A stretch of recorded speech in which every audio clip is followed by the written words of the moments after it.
Do humans deserve a climactic death? Then we travel to the home of a little girl who's just trying to get a good night's sleep. But every single night she hears a little boy crying in the house and a mysterious woman taunting him for eternity. Today on Dead Rabbit Radio.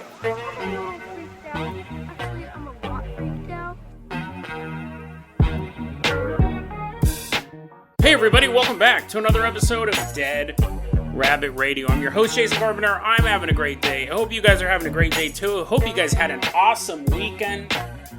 We got a ton of stuff to cover today, so first off, running into Dead Rabbit Command right now for the third time. Everyone get on your feet and give it up for Stinkbug Potato. Woohoo, yeah, wee, ha ha ha, wee, yeah. Stinkbug Potato bought me 3 books for my birthday earlier this month, and this is the last book she got me, The United States of Paranoia, a conspiracy theory. And it's a book that looks at conspiracy theories and why they are important. Not that he's a huge advocate of them, but just instead of dismissing them, to take a look at conspiracy theories and figure out why certain ones seem to captivate the American mind. I'm very looking forward to reading that book. Stinkbug Potato, you're going to be our captain, our pilot this episode. If you guys can't support the show through the Patreon or buy me presents, that's totally fine. It really is. Just help spread the word about Dead Rabbit Radio. That helps out so much. Tell your friends, tell your family, tell everyone you know. Dead Rabbit Radio is your favorite paranormal show. You can also vote in the monthly Paranormality Podcast of the Month contest. That link is in the show notes below. Stinkbug Potato, I'm going to go ahead and toss you a little engineer cap and a whistle. Woo woo! Everyone hop on board the Carpenter caboose. We're leaving behind Dead Rabbit Command. Chug, chug, chug us all the way out to a bedroom. Chugga, chugga, chugga, chugga, chugga, chugga, chugga, chugga. Ooh, ooh. Carpenter caboose taking us down the miles of railway across America to go to this bedroom. We're going to this unknown man's bedroom. This guy posted this online. I read it and I thought, we only got 2 episodes left till Halloween. This one and the next one. So I want them to be extra spooky. I wanted some spooktacular goodness. You're like, Jason, you had 30 days to do this. You should have had every episode be spooky in October. Yeah, I should have, but I think they were kind of spooky. But this, if you weren't spooked out by the ghouls and the goblins we've been talking about all month, check out this. Some guy posted online, and it might make you think. It made me think. Otherwise, I wouldn't be talking about it. I was like, I didn't give it a passing thought. We're sitting in this guy's bedroom, and he's watching something on the internet. And I was like, we came in a little too early. Let's go out of this bedroom. And we hear him finish up, and then we walk in to the bedroom, and he's done. And now he's facing away from his computer monitor. His lower half of his body is shrouded in shadows, and he's like, yes. Let me tell you my theory, he says. He says this, he posted this online. Imagine one night you're masturbating to hardcore pornography. And he just was. He was just doing that. He's like, I don't have to imagine. The world is my reality. He's sitting there and he goes, imagine one night you're sitting there and masturbating to hardcore pornography. And then you go to bed and you die in your sleep. He says, this is interesting. I don't know why he chose the hardcore pornography example. Again, he might have just been doing it. He's like, now a thought has popped into my head. This post-coital awareness. He goes, think about this. Imagine that someone just watched hardcore pornography, masturbated, and then died in their sleep. He goes, what was the point of it all? What was the point of life? Where's the climax? Not the climax, not the orgasm, but where's the ending to life? And let me read you his exact quote. He goes, it seems so banal, so pointless. It's funny to think that most people's lives don't have any sort of climax. They just end. Why is the universe like this? If life is meaningless, what cosmic force could possibly generate such meaninglessness? I can't get my head around how stark, how irreligious reality seems to be. And I read that and I thought, it operates on a bunch of different levels. I get what he's saying. Like, that is how most people die. I've always been someone who's doing something, striving for something. And I understand, out of all of the endeavors I've ever done in my life, that I could die in the middle of any of them. Some of them, I probably could have gotten shot during parts of it. I invited it in a way, right? Not making smart decisions, but I mean, I could record it. I think about this from time to time. I'll record an episode, and then I think, what if I die before I get that episode out? Like, it'll just sit on my hard drive. There's a few people in my life who know my codes to get into things, but none of them know enough to do it on their own. I've given 4 people 1 digit of my PIN number. No, I'm just joking. But there are people who know how to get into my laptop, but they don't know any of my passwords to access my bank account, my podcast, things like that. There are people who have the passwords to access those websites, but they don't have my code to get into my computer. You go, technically, Jason, go to the use it. I just thought of that. I was like, oh, wait a second. If they have the password of the website, they don't need my computer. They can use any computer. My point is that I've thought about that. Unfinished work. I record an episode, I go, wow, that was a really good episode. And then I go take a shower. It was such a good episode, I'm all sweaty. I'm like, oh yeah, I'm glistening as I'm recording it. I go and I take a shower and I think, what if I slip and fall in the shower and break my neck? The episode never gets out. And it's a passing thought. It really is. I'm not like, the world will never know what I thought about Barack Obama not having genitals. No, that'll be such a crime. It's a passing thought, but it pops in my head from time to time. I try to have the mentality, and this 50 Cent, I'm sure other people have said it as well, but 50 Cent famously said in his song Heat, if I die today, I'm happy how my life turned out. And I think that I'm not in that place. Like, I've had some really cool adventures and I've met some amazing people, but if I died right now, would I be happy how my life turned out? And no, because I'm constantly striving for more. But when the scope of things, I've talked about this before on the show, the podcast is 5 years old. I did music maybe 15 years before that. 10, 15 years before that. And I was writing before that. There was a long gap in my life when I was at my lowest point. And had I died at any point during that 10-year gap, it would have been an uneventful death. No climax. No great struggle towards the end. It would have just been me eating, like buying a bunch of food at Walmart, making a 2,000 calorie meal of chili beans and rice and cheese and tortillas and all this stuff, and me eating it while watching YouTube for 8 hours, and then laying in bed and having a heart attack because I was 350 pounds. And I just ate 2,000 calories in one sitting. There'd be no climax to any of it. And my future, that may be where my future's at as well. I may end up stop doing the podcast at some point and start eating super poorly again and gain a bunch of weight and go, nothing makes me feel better than eating. Because that food did make me feel better. It's full of fats and oils. It made me feel great. And I'm, at this point, 67, and I'm eating that, and I just die of a heart attack in my sleep. A life with no climax. It's interesting to think because I hadn't thought of that in such a basic way before. And I don't know, maybe you guys all have. Maybe you guys are like, yeah, Jason, I realize death is coming. It looms above us all. And I often think about how if I died today, my life would have no climax. To me, I was like, I guess I had never seen it put so starkly. And I think that's the reason why he used hardcore porn. I don't think this dude's necessarily doing that. But it would seem like such a waste of an evening. It's like kind of like the thing that an ape can do. An ape can masturbate in the bushes. And if we're spending our time, if the highlight of your day is downloading or watching hardcore pornography and then masturbating and then going to bed, was that the highlight of your life? What an inglorious ending to us all. You're being really depressed, Jason. What's the point of this? You're actually making me want to shut off the podcast. Because technically, if you think about it, I should be doing something better with your time. Well, I'm not saying that. I'm definitely not saying shut off the podcast. I'm not actually even saying anything. This isn't a call to action at all. I'm not saying, so there you go, guys. Unplug your internet. Plug it in just to download my episode and then unplug it. Go off and go run.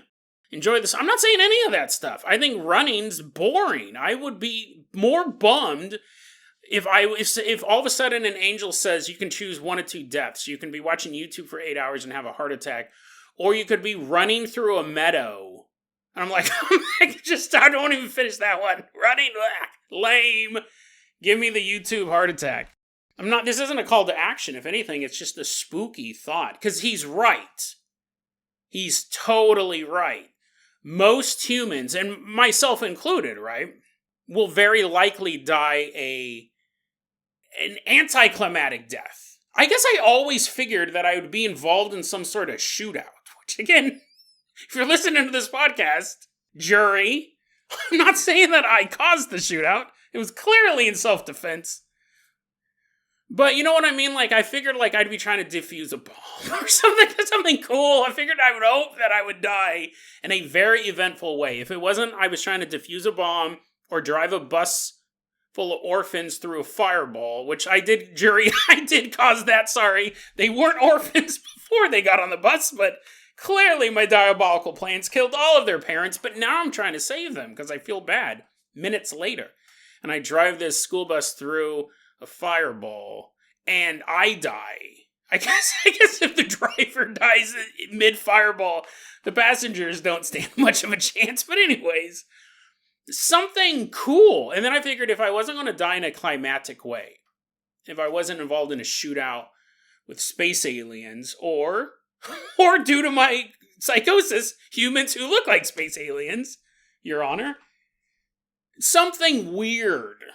Steamroller, right? Get ran over by a steamroller, fall into molten lava or lead. Something that would, like, be in the news. Basically is what I'm saying. A piece of a satellite crushes me, falls from space. Something like that. But the fact of the matter is it probably won't be what happens. Unfortunately, myself, like nearly every other human on the planet, we're just gonna have a heart attack, or something horrible happens. You're like, Jason, this is spooky. This is your spookiest Halloween story yet. Because now you're making me think about death. I just imagine that, yeah. But here's the thing, like, would it be my life has been pretty dope. It's had some rough patches, and it's had some patches where I wasn't doing dope stuff. I was just kind of a lump. Really wasn't doing anything. And I made it through those. Hopefully those don't come back, but... So, I mean, like, having a heart attack would be lame. It would be kind of, tacky at this point. But, like, that's most likely what's going to happen. Stroke, aneurysm, or something like that. Something happens just, like, doctors don't even flinch. If you're, like, in the hospital, you're all like, you're having a heart attack and stuff like that. Doctor's like, scalpel. In the next room, the other doctor's working on a dude who had a satellite fall on his chest. He's like, oh man, I love space. I wanted to be an astronaut before I became a doctor. Why does that doctor get to work on the space fragment? And he's all cutting me open, trying to fix it. They're like, doctor, he has a heart attack. You're not supposed to cut him open. He's like, oh, sorry, my mind is in another place. Outer space, to be precise. Most of us will die a anticlimactic death. Does that mean anything, though? Like, this is such an interesting and depressing and spooktacular story because it's weird, because I guess I never really thought of it like that before. I think of death constantly, but I never thought about how it's very likely we're all going to die of kind of lame, ordinary deaths. And there's nothing you can do to stop it. Like, Jason, you could lose weight, go for a run every once in a while. It'll at least cut down on your chances of a heart attack.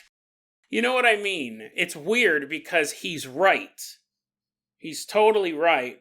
I don't think I agree with the rest of it. I don't think that it's the universe somehow has manufactured a way for us to just die in such ordinary ways. I don't think there's any sort of grand scheme. But then you start looking at stuff like predestination, and like when you were born was your only story, your only path was to eventually, at the age of 38, go up, time for some hardcore pornography, and then have a heart attack. Later, see, it's not even that you had a heart attack while you were watching the porn. That would be interesting. It'd be embarrassing. It'd be super embarrassing, right? But it'd be interesting. Not many people die that way. A lot of people just die of heart attacks. You like shut off your internet, not your internet, you shut off your computer and you close out your browser history so no one knows you were on Pornhub. And you go into the bedroom and then you die. And then when people find your body 3 days later, they're not going to go, oh, let's see what type of pornography he was watching. Although now that I think about it, I'm sure EMTs do that from time to time, just out of curiosity. But yeah, this isn't a call to action. I'm actually not saying for you to get off your butt and do something. Although I do hope you guys are doing that 90 days to a better you challenge that I've been talking about. This is completely unrelated to that. It's spooky because he's right. He's right, but I don't think I agree with if life is meaningless, then what cosmic force could possibly generate such meaningless? I don't believe life itself is meaningless. Our deaths, though, can be meaningless. But the life that preceded it, I think, is uniquely important to everyone and everything surrounding you. So, that was the first story. Left you with a little bit of hope. I always believe there's hope. And I was going to save this for tomorrow, but I think I'm going to do this now because that you saw me. You're like, oh, you're crying. You're, why do I listen to this podcast? If it's not disgusting, it's soul crushing. You never know what you're going to get on an episode of Dead Rabbit Radio. Why isn't this podcast more successful? Why isn't it the #1 paranormal podcast? Who knows? But I recently got a book. It's about 8 pages long. You're like, Jason, are those pages cardboard? Or are you holding a children's book? I'm going to read you this book. This will cheer you up. I was going to save this for tomorrow's episode. I might just do it twice. This book is called Teeny Tiny Ghost by Rachel Matson. I'm going to read this to you. You're like, Jason, is this a gimmick? I love this book. In the teeny tiny barn of a teeny tiny house lived a teeny tiny ghost and a teeny tiny mouse. Oh, you should bring your kids in for this. You're like, I'm not bringing, nope. This is a gimmick. This is a trick. You're trying to trick my kids in. You just made a bunch of kids orphans. Nah, bring your kids in. I'll start over because I just read the first page. Come on, kids. In the teeny tiny barn of a teeny tiny house lived a teeny tiny ghost and a teeny tiny mouse. In the teeny tiny attic of the teeny tiny barn, the teeny tiny ghost tried her best to cause alarm.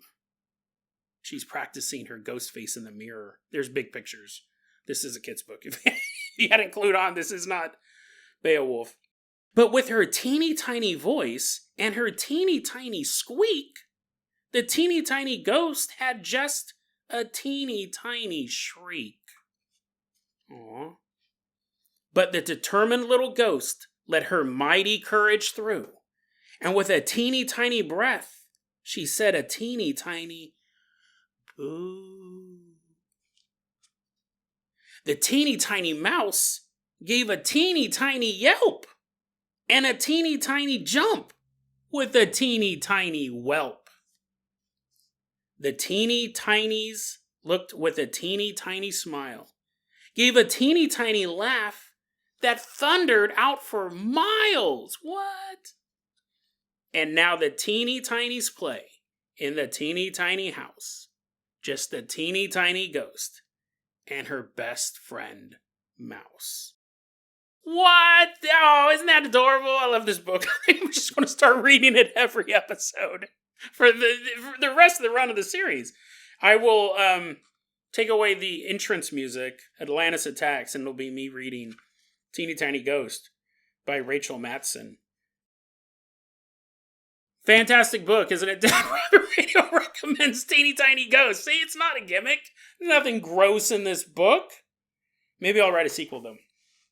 Stinkbug Potato, I'm going to go ahead and toss you the keys to the Carpenter Copter. We are leaving behind this dead dude's bedroom.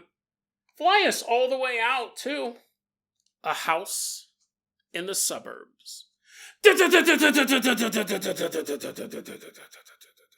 We're about to meet this young girl. She didn't give her name. We'll call her Michelle. Michelle said this story took place between the ages of 5 and 8. So it's a pretty big time span there. I don't think it happened consistently for 3 years. Although it might have. It might have.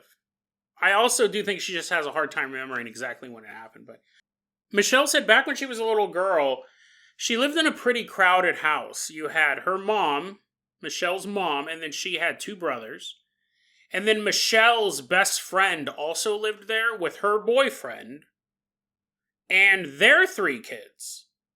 So she said there were 5 boys in the house, and that allowed Michelle to have her own bedroom. Which you would think awesome, right? You want to have your own peaceful place to kind of hang out and maybe read a book. Maybe read a book called The Teeny Tiny Ghost. But the problem also with that is you have to sleep alone in what could only be described as a haunted house. Michelle goes every single night, according to her, she'd wake up to the sound of a little boy sobbing.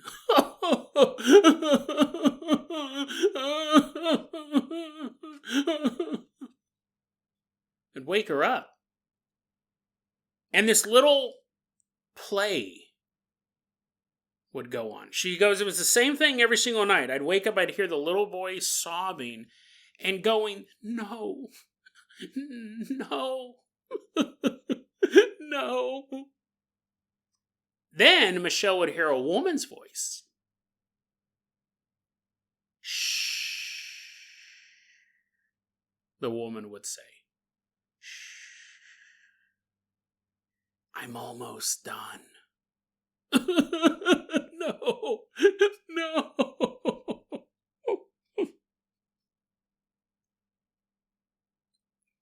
She heard it every night. She didn't see anything. Something was happening to this little boy that he did not want to happen. Shh. I'm almost done. Terrified her, right? It would terrify any of us. The first half a dozen times you'd figure I'm coming out of a dream. I'm hearing things, but it's happening enough that she believes that this is real. And she is telling people in the house, oh my God, it's so spooky. I can't sleep. I keep hearing this little boy crying, and this woman, and nobody believes her. Nobody believes her.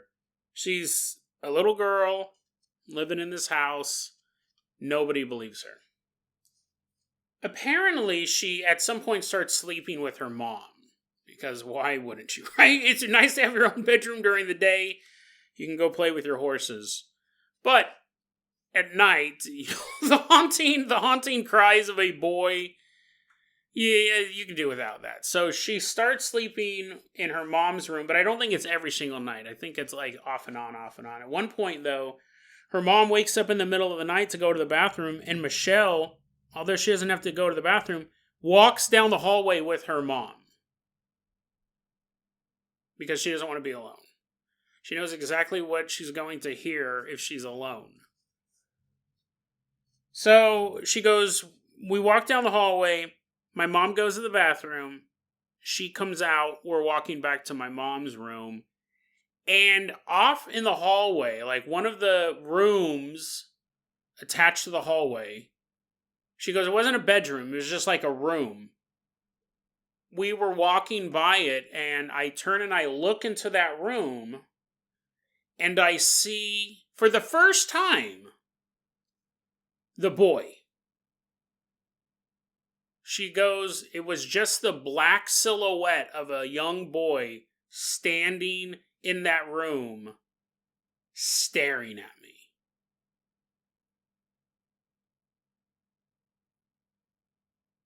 We just walked past the room. Her mom wouldn't believe her if she said anything. I'm sure at this point Michelle's like, I do have to go to the bathroom. Mom, can we go back? Otherwise, I'm going to pee your bed.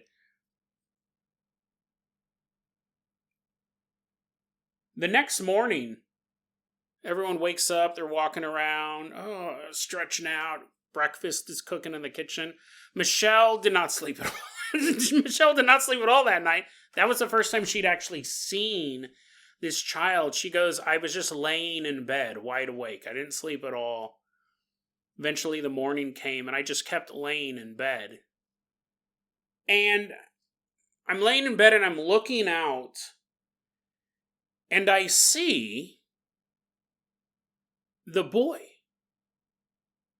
I see the boy again. It's daylight. The shadowy figure of this boy materializes through a wall. Just walks through a wall and then begins walking down that long hallway. Eyes. Boy, she couldn't see its eyes, but just from the way that he was facing, he was just staring straight ahead. He wasn't turning his head from room to room. She just saw this dark figure of this boy, again, broad daylight, walking down the hallway. Next night, or that night really, Michelle is once again sleeping in her mom's bed.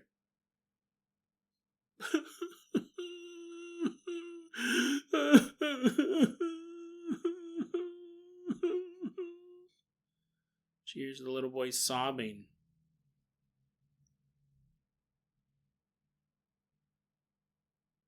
Now, this might be the first time that she heard it since she's been sleeping with her mom. We know she was hearing it alone in her bedroom all the time. But this might be the first time she's hearing it with her mom. Or it could have been nonstop. It could have been with the mom, without the mom. But from what I gather, this was the first time she'd heard it when she was sleeping with someone else. No! No!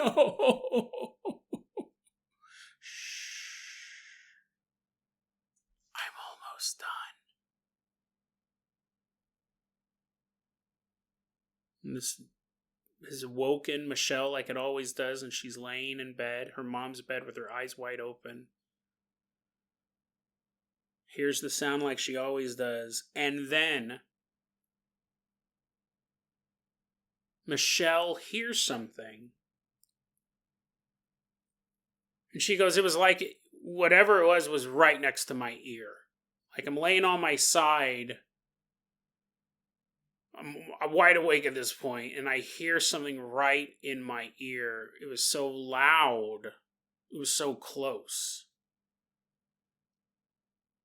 So, what she heard was the original sounds. Oh, no, no, no. Shh. I'm almost done. Mine. Right in her ear, she heard a woman's voice very firmly tell her, mine.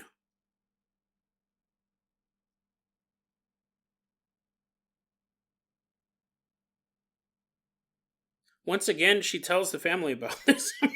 I'm sure she wet the bed that night. I'm sure she might still wet the bed. No one believed her. No one believed any of this. She's basically living the life of a child in a hostile environment. No one believes her.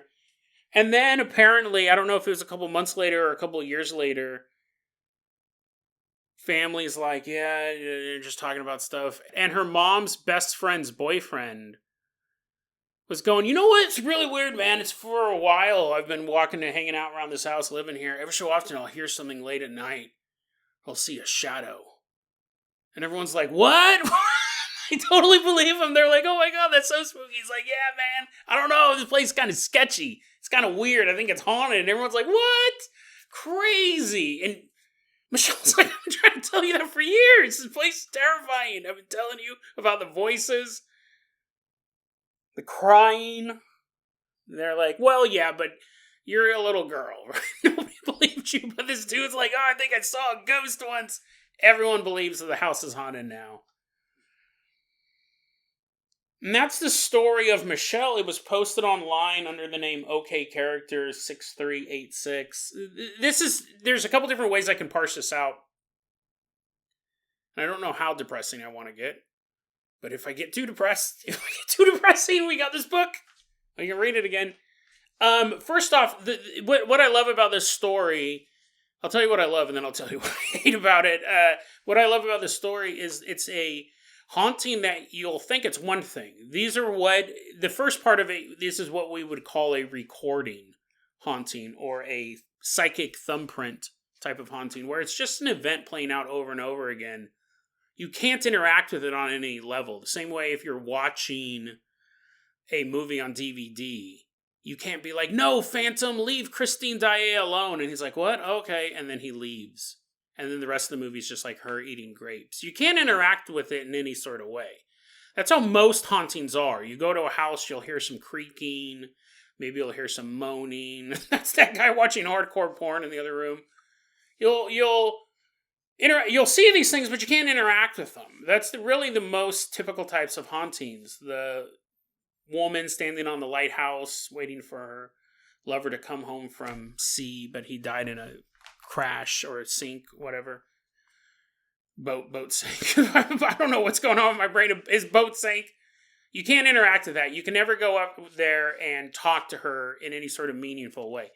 Then you have the hauntings, which are more like a poltergeist or an active spirit. And that the poltergeist is where they're actively throwing stuff around, moving things. You would have a spirit where you could interact with it. You could say, like, why are you here? What's going on? Do you know that you're dead? These type of hauntings. And this starts off as, it seems to be just a recording. But until the ending, when the woman tells Michelle, mine. So Michelle wasn't interacting with it was interacting with her. And you could think of it, maybe it started off as a recorded haunting and gained more power and became interactive. That's not normally what we see, but World of Paranormal is weird. Who knows? I think that here's my thing, and that's what I love about the story. It's a combination of two types of hauntings. And again, this may have gone on for years. She said it happened between the ages of 5 and 8. It could mean she doesn't know exactly when, or it could have happened for 3 years. I'm going to put all my cards on the table here.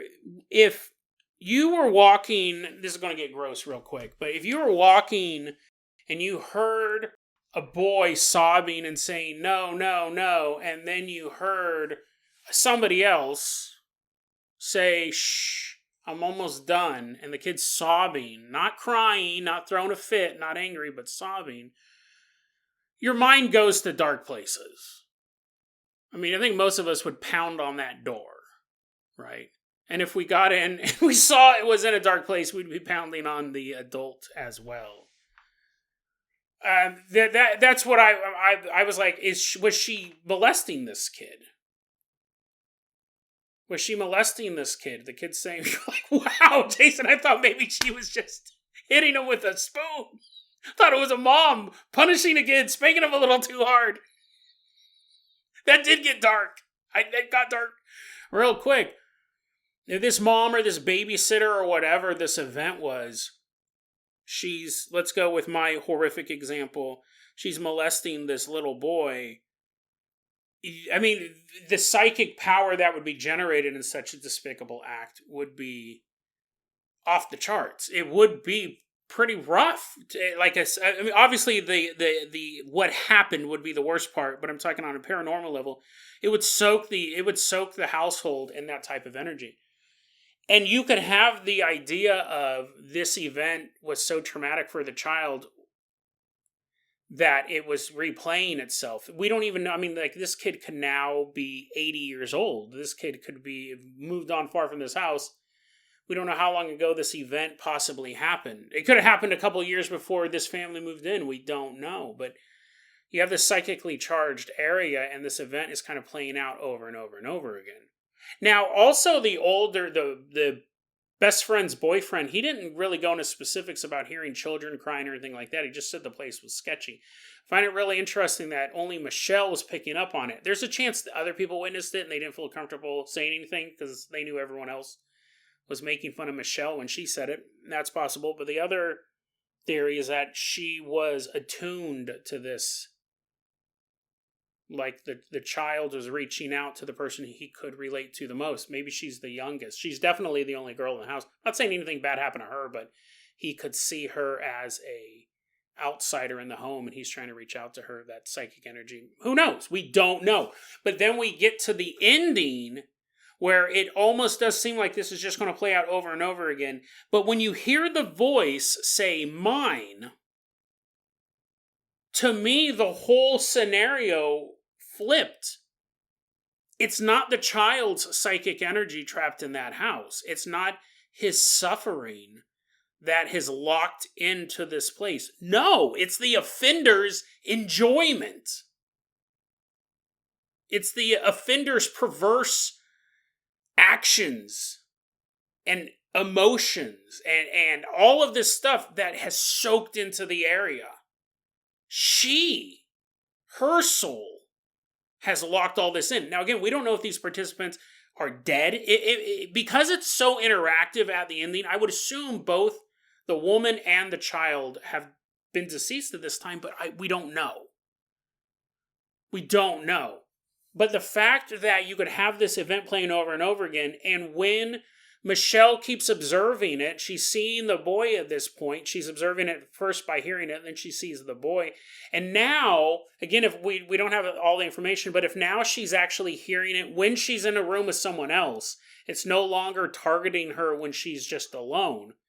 This is when the spirit says, mine. Staking claim over the child. All of his pain and all of his suffering, it is hers and hers alone. Only she gets to enjoy it. It's disgusting. Super gross. Now, here's the thing. My read could be totally wrong on it. Absolutely. I wasn't there. Thankfully, right? But that was my read on it. Like, it was actually, it now knew. I don't know if it was more, I don't know, but from the progression of events, like, was the boy reaching out to find an ally in the house, or was the woman just trying to traumatize somebody else? Was it both? Were there two spirits in this home? It's interesting because the boy was sighted walking through the house, his spirit, but she never saw the woman. I'm assuming, character, I'm assuming she's past the age of 8 at this point. I'm assuming she's posting all this stuff as an adult. So we're talking about a story that at minimum is, 12, 15 years. Okay, so she says she's 21 now, so that should give us a gauge. So this story is at least, do I have to do math? What's 8 minus 21? 13 years. Aha, you guys are getting your calculators. You guys are getting your calculators out, I know it. But I figured it out all with my brain. 13 years. We have the information that she gave us. That's kind of all that we have. And she doesn't say in those other 13 years if she experienced anything else, if she ever saw the woman or any. But that's my read on it, is that this was not the child's soul trapped, or just the child's soul trapped, or just a psychic landmine. Those may be factors in it. I think it was the spirit of this woman reliving this event that they most likely hid from the rest of the world in their mortal time on Earth. I'll assume that these are people who have passed on by now, at least her. This woman would have hid this from her friends and her family. No one would have known the depravity she was capable of. But when she died, it was like her happiest moment. She went back to that place and she's continuing that abuse over and over and over again every night. Most ghosts aren't even that active. Most powerful spirits aren't even that active every night. And then when it seems like the boy was reaching out to this girl, making himself physically visible, but even then, almost in a traumatized state, right? The child would just stare ahead. I mean, who knows? Who knows? It's such a creepy story. And if it is just a psychic recording that had a little glitch at the end, like when it says mine, when she says mine, the woman says mine in Michelle's ear, you do figure it's something more than a psychic recording. Maybe it's the boy reliving his trauma. Maybe his soul's trapped in that moment. And you could find some peace in giving him peace. You could try to get him out of that home and get him to move on from his trauma, and then he leaves. But if it's her trauma, the trauma she inflicted, if the female spirit is trapping the child there and continuing to do what it had done so many years ago in this dark and perverted loop every single night, like, I don't even know. I mean, like, burn the house down at that point? I mean, the fact also that the boy materialized through the wall, that kind of makes me think that this event could have been old enough that there was a different house on the location. The boy wasn't materializing through a wall so much as it was walking through the original house that was there. Who knows? I mean, this story could have taken place anytime between now or 13 years ago and the birth of the country. Who knows? We don't even know where this story took place. I'm assuming America. But anytime between Benjamin Franklin and now, this story could have taken place. We don't know. We don't know a lot. But based on what we do know and just hunches on the evil of mankind, I think that her ghost is deeply enjoying this. Her spirit loves the fact that she's trapped in this home with this child and reliving it over and over and over again on this young boy. And the boy's reaching out to get some help. And the female spirit doesn't want that. She yells into Michelle's ear, mine.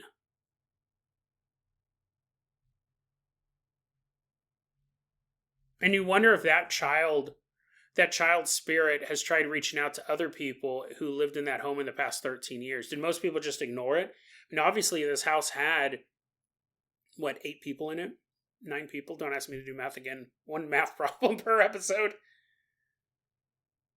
And really, one could definitely see it. The other one was kind of getting vague images, hearing weird things at night. You wonder if this boy's tried reaching out for help over the past 13 years, and no one's paid attention. He wasn't powerful enough to really send any signals. Or people just ignored it. They just chalked it up to something weird they saw down the hallway, but, ghosts, no, I don't believe in ghosts, whatever, it's just something weird. And even if he did continue to reach out for help, would anyone be able to help him? Is her spirit too powerful to stop at this point? I know this is super depressing. There's a line between spooktacular and downright horrible. I understand that. But just the raw power that this woman may be capable of. If you tried to help this child, she can yell at this little girl. That was 13 years ago. Who knows what she's capable of now? Maybe she has become powerful enough to throw stuff off shelves or slam doors in your face or trip you when you're walking down the stairs. If she thinks you're getting too close to taking this boy from her, from releasing his spirit, she may stop at nothing to stop that from happening. You may go into that house and start to see these things and hear these things and reach out to a spiritual advisor. You may consult psychics, paranormal researchers. You bring them out to that house. You're trying to get away. You're trying to figure out a way to end this haunting. And nothing seems to help. This spirit is pretty powerful. The activity may die down for a bit,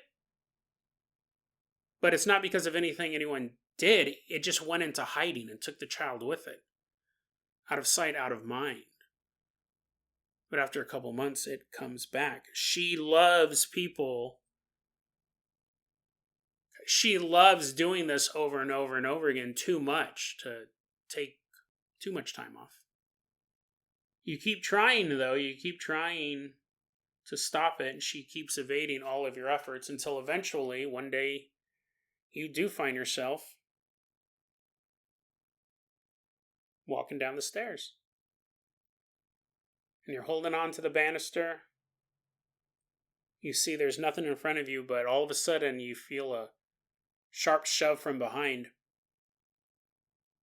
And you tumble down.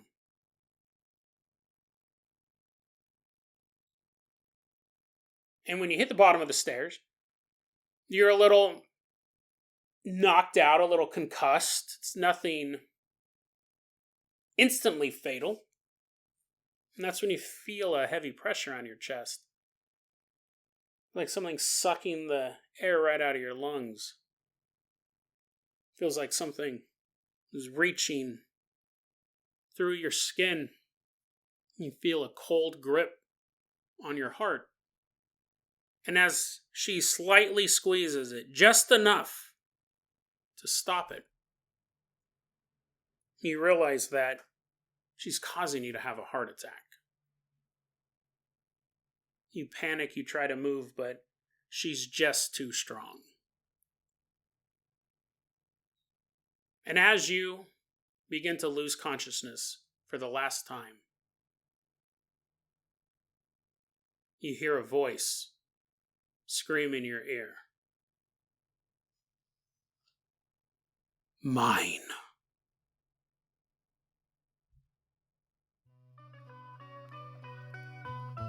deadrabbitradio@gmail.com is going to be our email address. You can also hit us up at facebook.com/deadrabbitradio. TikTok is @deadrabbitradio.